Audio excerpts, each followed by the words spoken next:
There are times where we find ourselves in frightening situations that remind us, not all monsters hide in the shadows. Some live and work amongst us, concealed behind a kind smile and charming words, relying on the illusion of normalcy to blend in with the populace. When the mask slips, the camouflaged creature is exposed as the monster they truly are. It was 2006 in Irvine, California, and Sam, a 20-year-old college dropout, was living in an apartment with 4 other guys. Sam was allotted half of the living room, as all the rooms had already been doubled up. He spent most of his time working, but when he was home, he spent it helping his friend Andrew sell cannabis to the local college students. One day Andrew came over to ask him if he would handle his sales while he was out of town for 2 weeks. "I'll pay you, man. With money this time." Sam, being as broke as he was, agreed. Andrew turned over his stash and burner phone, then went down the list of his customers.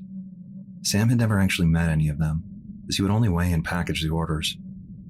They both lived directly across the street from UCI, making most of the customers college students, but there were a few older patrons. Andrew then told him how he had already informed his regulars of the personnel change, and that it should be an easy 2 weeks. The next week of sales went by quickly and without issue. All the clients he met were kind and easy to deal with. Sam even enjoyed the older customers. There was the white hippie couple in their 60s who wore tie-dye everything, and the 50-something college professor who actually wore a tweed jacket. The client he found most entertaining was the middle-aged man with his neck and wrists draped in gold jewelry. The man was extremely short, had a toupee, and wore the brightest club shirts Sam had ever seen. He drove a brand new Mercedes and made sure Sam was aware of that. The man spoke quickly and highly of himself.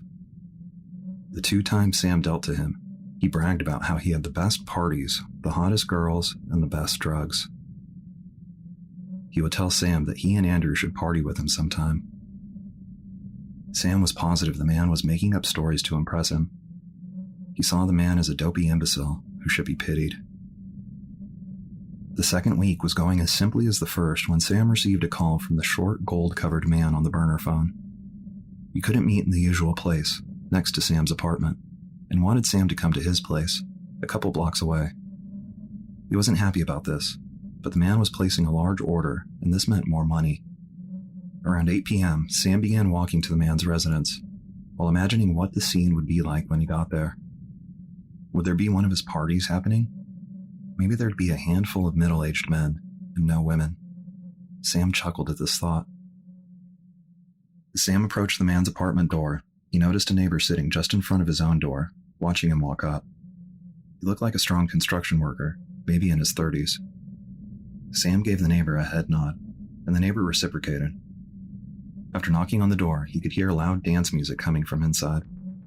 The music lowered a little, and he heard someone unbolting the lock. The door opened, and Sam was welcomed by the middle-aged man. He was still wearing one of his club shirts, but he was covered in sweat, no longer wearing his toupee. His face was flush, and he seemed overly excited. "Such a dork," Sam thought. The man gestured for Sam to come in, then receded into the apartment. Before entering, Sam glanced back at the neighbor to see the look of disgust on his face. He thought maybe he was thinking of something else, then followed the man inside. The inside of the apartment was dark, and the music was too loud for Sam to focus. He strained his eyes to see, so he wouldn't run into anything. They got into the living room when Sam's eyes began to adjust to the lack of light. The man was awkwardly dancing as he moved to the kitchen and began pouring drinks. "Would you like a drink?" the man asked. "No thanks, man. I still got work to do." Waiting for the man to finish in the kitchen, Sam began scanning the area out of curiosity. The little amount of light coming from the entertainment center illuminated the living room just enough for Sam to see what looked like someone sitting on the couch. The more his eyes focused, he realized it was someone staring at him.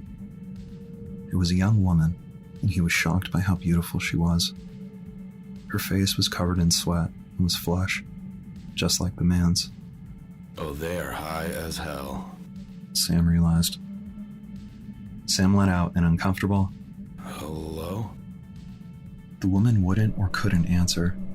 She just stared back at Sam with a vacant look. Becoming worried, he moved closer and noticed she was drooling on herself, but her eyes moved as Sam moved. He turned his head back to the man, who was still dancing while doing something in the kitchen.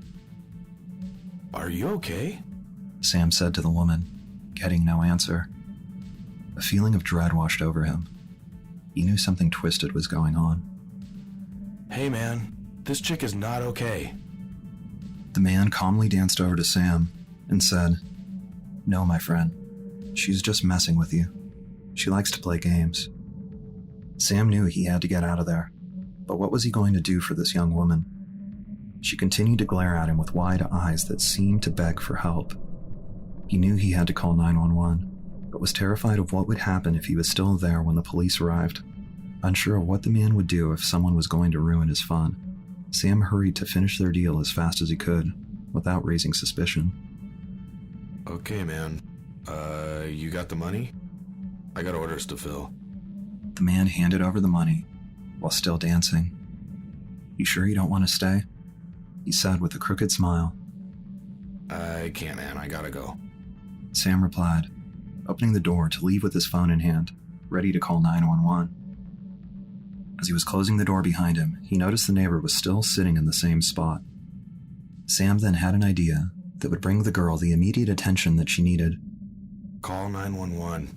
That guy has a drugged girl in there. "Seriously?" asked the neighbor, looking confused. Yeah, man. Call. Now. "I hate that guy," the neighbor yelled as he pulled out his phone. Sam walked away as quickly as possible, but couldn't help but continuously look back. The neighbor was banging on the door, and when it opened, he pushed his way in. Sam got to what he thought was a safe distance and stopped to watch the scene unfold. The neighbor then came out the door with the drugged woman. He laid her down on an adjustable lounge chair while talking on the phone, presumably with emergency services. Sam thought of what a coward he was in this situation.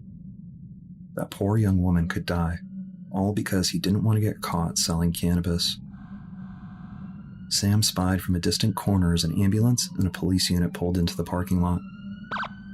The man had shut his door and locked himself in the apartment, probably panicking as he was about to be unveiled to his community as a disgusting monster. While the paramedics assessed the young woman's medical state, the police spoke with the neighbor and the perverted man. It seemed the man was so intoxicated, he thought he could talk his way out of the situation. The police placed the man in custody and began searching his apartment. Sam had watched long enough and started home.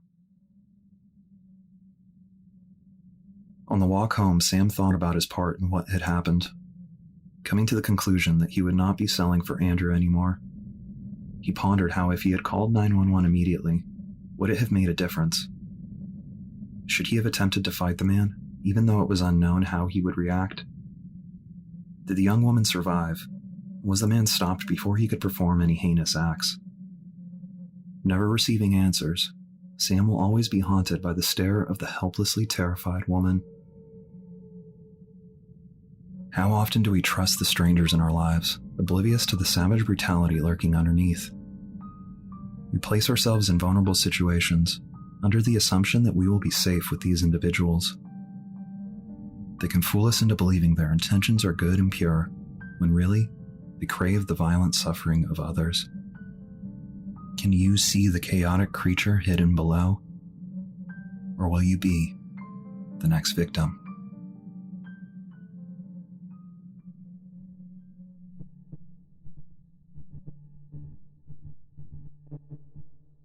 Subscribe to Black Letters for a new horror story every 13 days.